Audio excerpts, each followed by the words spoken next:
Hey guys, welcome to the H2G podcast. As you've probably figured out, we're doing a lot of recaps this week for spring break. So one of the episodes, we couldn't keep it all fun and upbeat. We had to highlight some of our more serious topics. I think it's something that we're really strong in, actually. And this was one of my favorite ones. We're talking about depression and anxiety in this episode. And I think being able to speak to all of us and see the different perspectives of how people deal with different things and how it impacts people differently. I think that's really important. I think that representation really makes a difference because a lot of times when you're in those types of issues where you're having that mental health issue, you feel very alone. So knowing that other people have gone through it too and how they handle it can be really helpful. Was there anything that you guys, think stands out about that episode? Yeah, two things. One, I think I remember watching it back and I was like angled like this and not even looking at the camera the whole time. So that was really awkward. But I think it was nice to have those moments, Chelsea. And I think, for our watchers and our viewers and our listeners as well, it's an opportunity for you too, because as you could see, it's not something that we normally discuss with each other, right? We usually have fun and not let alone on a podcast, just in a day-to-day, I don't want to call it taboo, but I think there's so many times where people don't feel comfortable talking about serious things and they don't feel like reaching out or, talking about things and discussing things and, talking about their feelings and their emotions, like Chelsea kind of pointed out. So I really liked this episode a lot. I think this was a great topic and I really enjoy when we have our serious topics like Chelsea mentioned, because it kind of gives us an opportunity to really see a perspective that we don't always get. So. Yeah. All right. Well, it's a little bit of a more somber topic, but we hope you guys enjoy it. So check it out.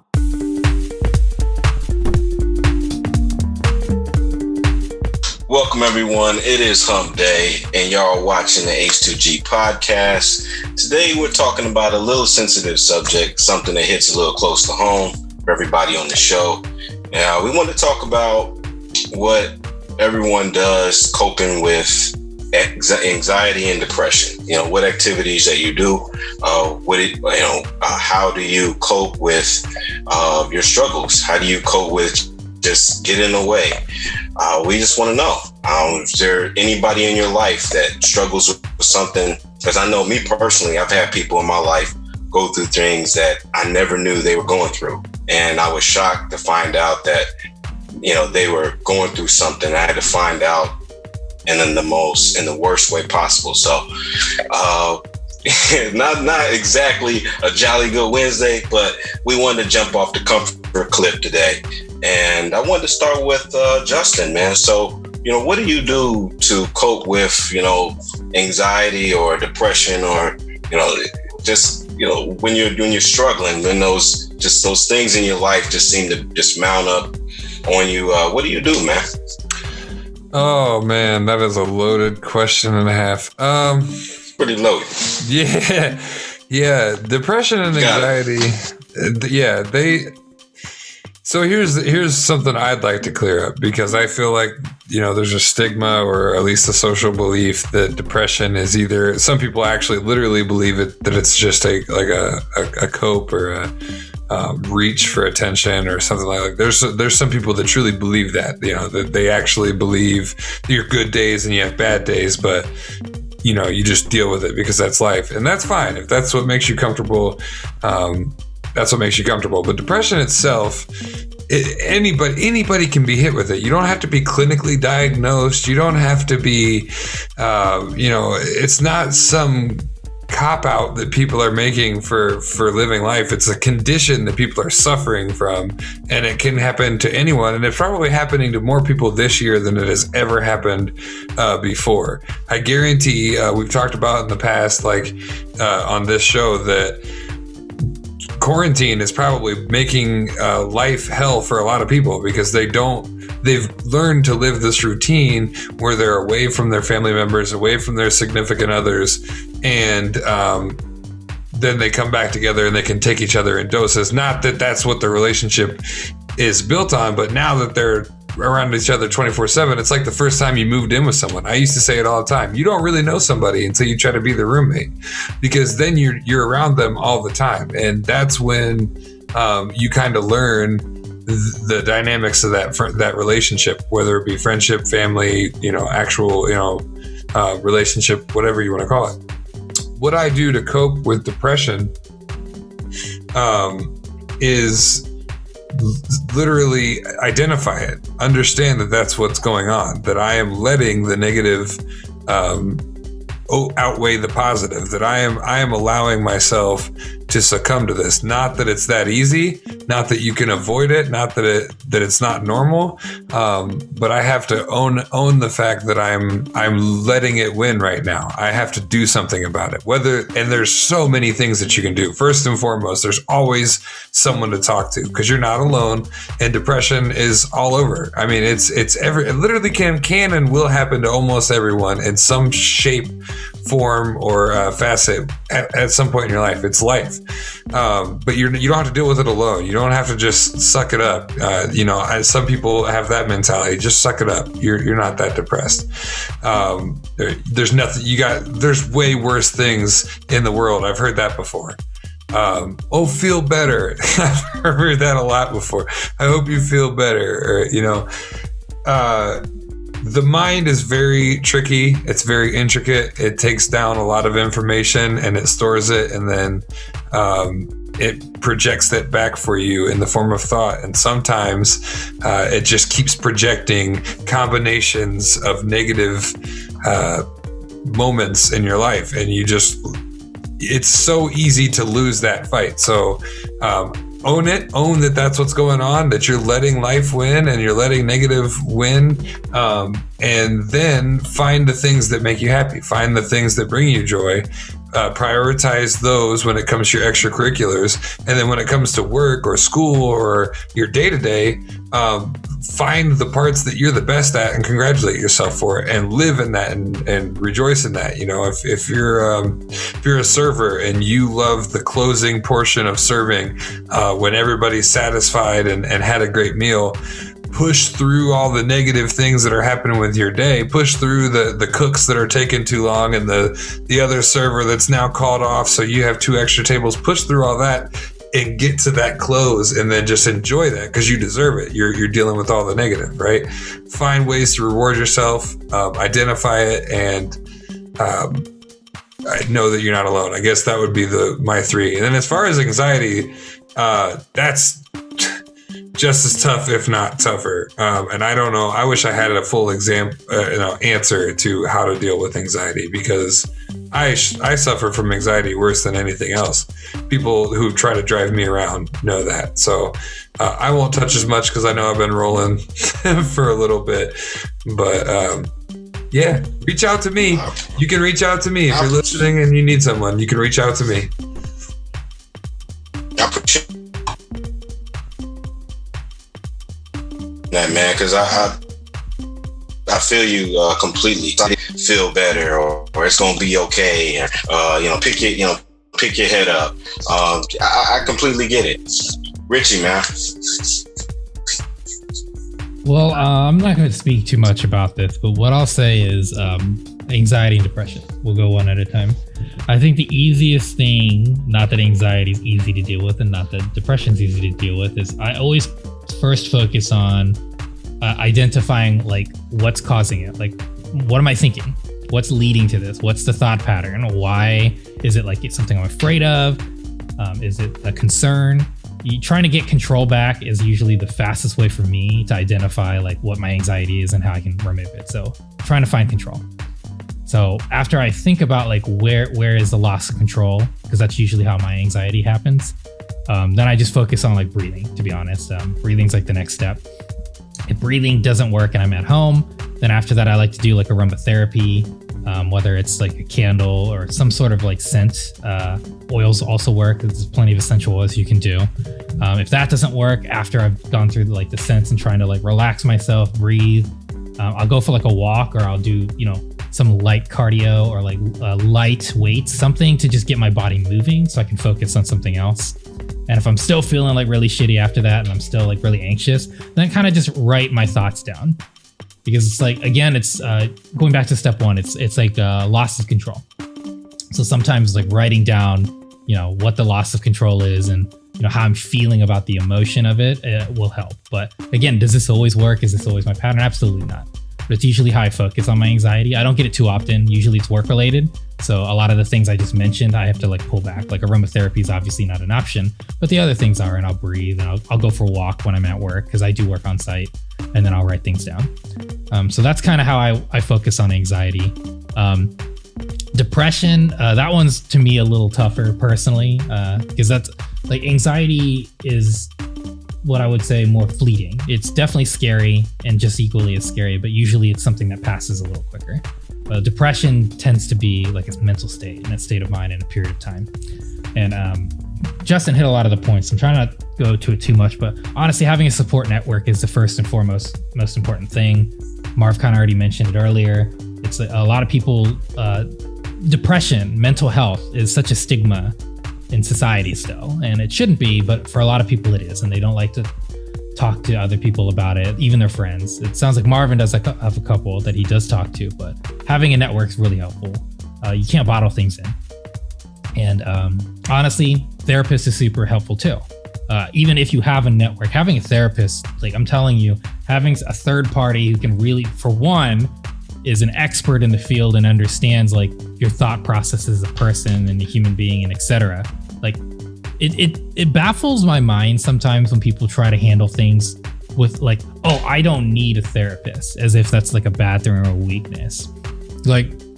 You're not an expert at depression. You're not an expert at being happy. People think they are, but they're not, because you don't critically look at yourself and identify what causes you happiness and things like that. I mean, sure, small level things I love ice cream, sure. But what I mean is on a whole, what fills your heart with joy, at an emotional and intellectual level, a lot of people don't go into that. So having a therapist and having someone to really identify that, the highs and the lows, is very helpful. I've only been to with a therapist one time, and it was about 9 months, but it was probably the most depressed I'd been. And I don't think I would have been able to pull out of it. And another example, and it's not something I really talk about a lot because it's not something to talk about. I'm an alcoholic and I went to AA. And going to AA is also critical too. And it's therapy in group session, so to speak. And more importantly, it's somebody you can identify with, because sometimes you can have a therapist and they can acknowledge some of the toxic behavior you may have, but that therapist may not be, and they may not specialize in, abuse and honestly addiction. So they may not be able to help you on that level. And if they've never experienced the addiction, they can only know the book sense of it. And I'm telling you, as somebody who, has dealt with that, somebody who hasn't, trying to tell me what I need to do doesn't always gel. So for me, I needed to go to AA. So the point being is there are different forms and different ways to help whatever's causing your depression. And it really does depend, but I always strongly first recommend a therapist. But having a network and reducing your stress, and again, that's more the anxiety stuff that I was talking about, the aromatherapy, writing things down, honestly, sleeping. Sleep, it's hard, but it's very important to sleep enough, right? Because sometimes you feel like you can't, but that's super important. And getting a routine, sometimes turning off your computer an hour before bed and your phone and things like that. You need to sleep when you're depressed, because it usually compounds. You start thinking worse and you're not sleeping, and then you're thinking about it. You need to sleep. It's super important. Make sure you're eating well. I think that's another thing. Our diet usually goes to crap when our mental health goes to crap. So you really want to be eating well. And honestly, I'd say this is the hardest thing, and I think most people deal with this too, is negative thoughts. That's usually how depression starts, and that's usually how it compounds. But there's a lot of CBT therapy, but I'm not going to get into that. Basically, what I would say is if you're not going to seek a therapist and you're still struggling with negative thought, the best approach is self-help books. You can have your circle, but I'm telling you, until you yourself overcome and understand your own bullshit, you're never going to beat your depression. So stopping negative thoughts is truthfully needs to come from some advice, not from yourself, out of your own body. So if your friends aren't helping you and when I say not helping is in their advice does not help you succeed, then you need to move outward. Self-help books are very helpful for that. Therapists are very helpful for that. And then what I would say is procrastination. I would say a lot of the times when we get depressed, we stop doing things, and that just amplifies our mood, right? Because not only are we not feeling well. Well, now we're not doing the things we would normally do, which kind of leads into like, your household chores. Make sure you're staying on top of it, because it's like, oh, my house is getting really crappy. I'm not cooking. I'm not eating well. All the things I already mentioned. Your procrastination will be like compound your depression, and it's going to fatigue you, and it's going to make you feel crappy. So like establish, short-term goals. Like, I'm going to make sure I'm doing the dishes. I'm going to make sure I'm cooking my meals. And then I would say the last thing, and this is actually from my engineering teacher years ago, he called it a toolbox. So I'm going to call this like a wellness toolbox. But basically it's things that are going to help you feel better, even for a moment. So for instance, like Tyrion, like petting your cat, cuddling your cat, listening to music, taking a warm bath, something you enjoy doing if it's like a sport, a physical activity, whatever makes you happy. Ice cream, like I mentioned earlier, whatever makes you happy for a small period of time.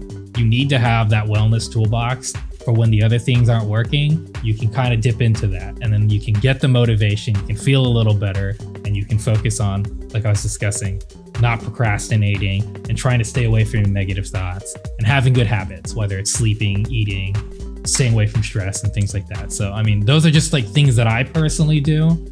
But it's hard for me to talk about this because it's like, we each have our own demons and we each have our own doors we have to get through.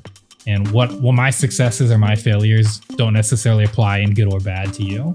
But I think that's the way I try to handle stress, and that's the way I try to handle depression.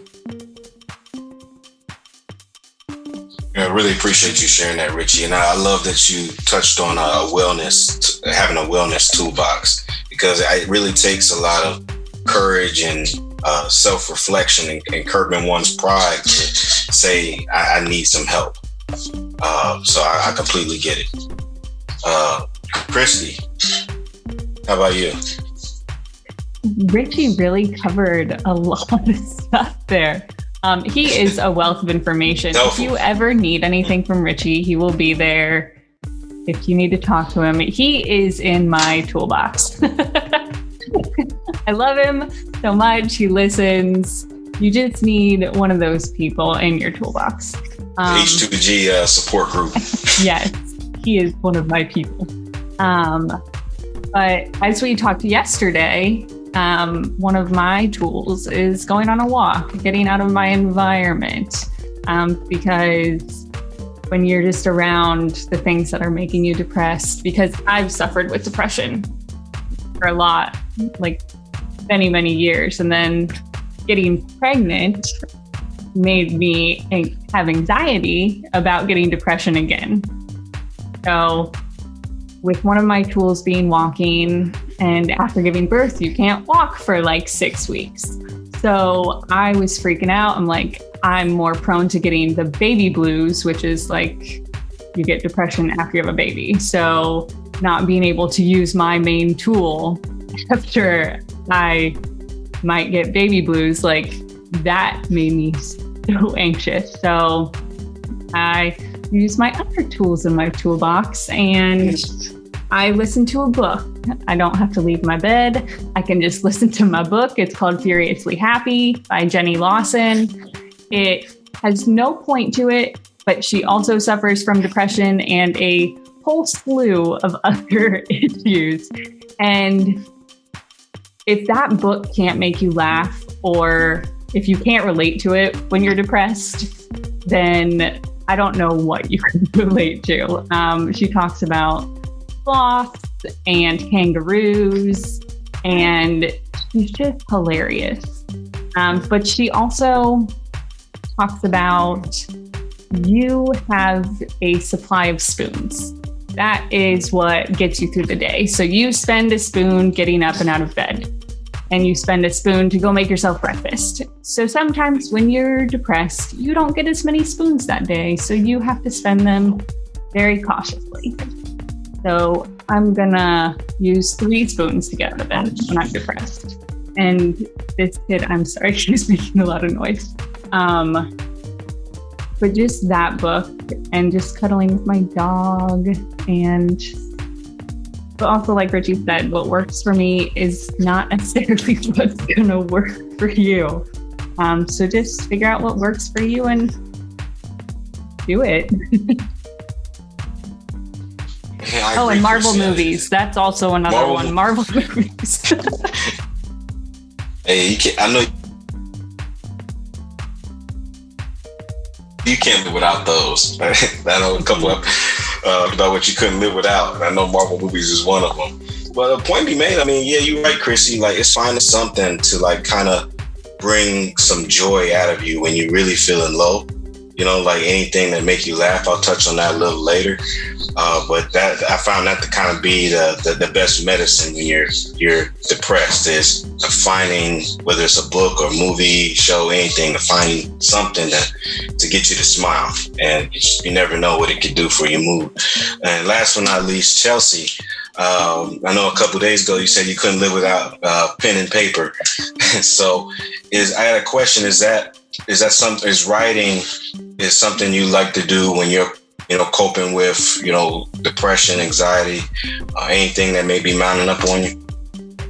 Yeah, so I've had issues with anxiety and depression since high school, and I think back then it was almost harder because I didn't really know what it was. Like, you're not familiar with stuff, and even back then it wasn't as common to talk about. So I didn't fully understand what I was going through, but I've always been very creative and artsy, and I was finding ways to try and figure out how to cope with it. And writing is really what I use. Like, my writing, my poetry is really, it uses a lot of metaphors, and that's like how I work through my emotions and what I'm feeling and why, because a lot of times I won't know that right offhand, and I just kind of really have to self-reflect on what it is that I'm feeling and why I'm feeling that way. So a lot of my writing is probably pretty depressing. But, I do want to publish that book because I feel like going through that since high school, I felt very alone. I felt very misunderstood. I didn't feel like I could talk to people about it. I felt like I was a burden to people. So for me, I always coped with it kind of by myself, which is why I went to writing and helped kind of work through everything that I was feeling. But as I've gotten older, I've realized that that's not at all true. And I want other people to realize that they are not alone in feeling the way that they feel. Because literally just about everything in life, no feeling, even depression that goes on for months on end, it's not permanent. It does go away. There are ways to get through it. Happiness is also not permanent. I know a lot of people get so obsessed with trying to find happiness, and happiness, like every other emotion, is not permanent. And you need to find peace with not always being happy, which is probably what I struggled with the most. I was like, this doesn't make me happy. This doesn't make me happy. That's not about that. Cherish the times when you are happy, and keep in mind that you wouldn't know the importance or the profoundness of that happiness if you did not have times of your life that you were not happy. But I think the most important thing is to figure out what works for you. If you have to be on medication for depression, or you have to go to a therapist to work through your depression, there's literally nothing to be ashamed of for that. If you have to talk to friends or family about it, there's no reason to be ashamed of that. And again, plugging my thing for 2021 is vulnerability. I've always kind of shut down and kept it to myself, and I'm no longer doing that. So I'm going to publish all of my poetry that people have never read. I'm going to tell people I'm not fine when I'm not fine, instead of saying I'm fine. I think we all should be able to be more open about these types of things, because I think, especially after this year, as Justin said, people are probably feeling it more being stuck in quarantine. So join me in jumping off your comfort cliff. Well, I told you last week you might have to shove me off the cliff, because I think all of you are braver than I am, and I appreciate all of you sharing that. Y'all just jumped off a comfort cliff, and I'm honestly struggling with that. Like you said, Chelsea, that's something that we all struggle. That state of mind. Struggling with wanting to attain happiness. It's this destination, and that's been my problem. Not knowing when things are really bad, when I'm feeling depressed, that things can get better. For me, like I said earlier, when I'm feeling depressed, when I'm really feeling low, even though it's really hard, I like to watch. I like to watch a stand-up. I like to watch a stand-up special. I like to just listen to a comedian and see if he can relate to what I'm going through. Usually, what I'm going through, he can turn that into a joke, and the world doesn't seems, so dark. And having a support structure, I've noticed that when I've felt worse, I can reach out to a few guys on here and just talk about it, even if it's talking about it briefly, just to get it off your chest, because there's nothing worse than holding something inside. And I've been guilty of that many times, and I still do. It's one thing to have courage and to be prideful at the same time. And courage is stepping out of yourself and be able to say, this is what I'm going through. I'm not having a good day. Everybody goes through this every day. Someone asks you, how's your day going? And sometimes I honestly want to tell them, like, do you really want to know? Because it's not going well. And that's just something everybody goes through. For me, recently I have found that prayer helps me center myself. It helps me ground me, helps me, and that this mindset I'm in is not fight this, and my faith can get me out of this. And there's times I've lived that. And on the flip side of that, I feel completely what you're saying, Chelsea.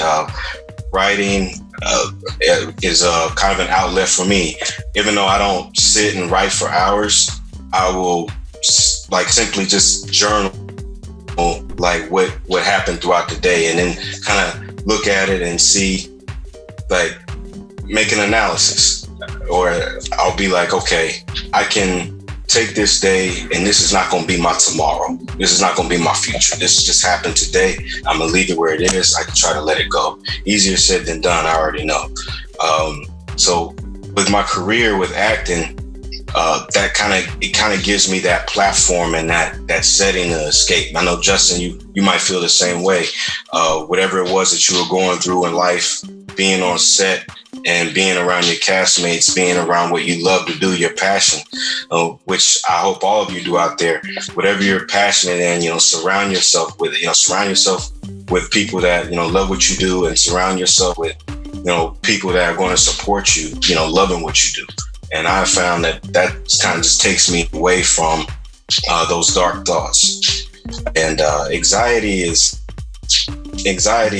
really tough, because in New York City is so many people. There's so much going on. There's so much compounded with your thinking that it's hard to kind of break away from all the hustle and bustle and find. And so it's tough. I haven't handled anxiety the best way. It's hard to really be honest about what you do to, cope with that, because everybody's got the methods, but I'll honestly say on, this podcast that I have not handled it right throughout the years, and I'm still trying to find that way. And that's tough for everyone. So I would say to anyone that's watching the show, to, make sure you have a network around you, like Richie said. There's no reason why you should sit and think that this situation, this state of mind is going to be permanent. That's something that you could go and try that's new, is acting, because if you get into a character, if you can or D&D, as much as you guys like to joke about that, like anything where you can play improv would be another one. Any kind of acting. It doesn't even have to be in a show in front of people. Just go to an acting class or go to an improv, because you have to, in order to do that, you have to release yourself. Like any good acting teacher is going to tell you to leave Marvin, Chelsea, Richie, and Christy at the door and be open to whatever. Like improv, the number one rule is never say no. Like always say yes and just go with it and roll with it.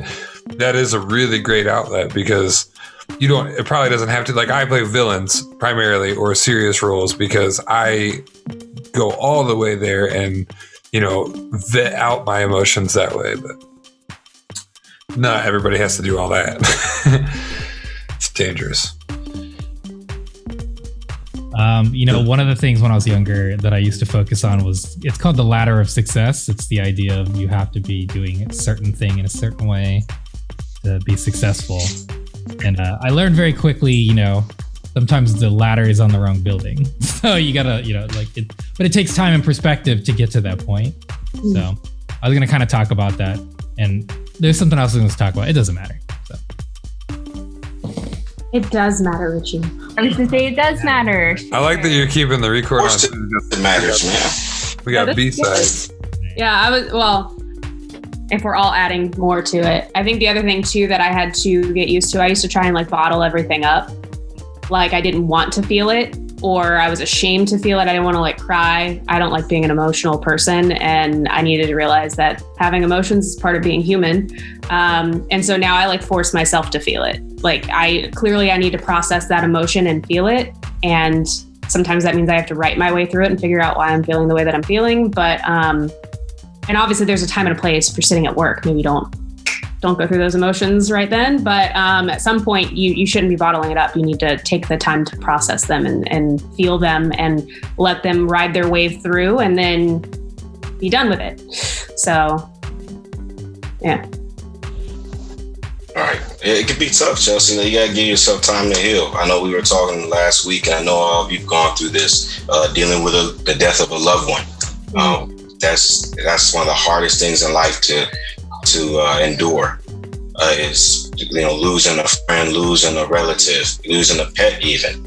But finding healing and not stuck in that rut. That's the most important thing, because that you can truly like alienate the people around you if you just stay stuck in it. You know what I mean?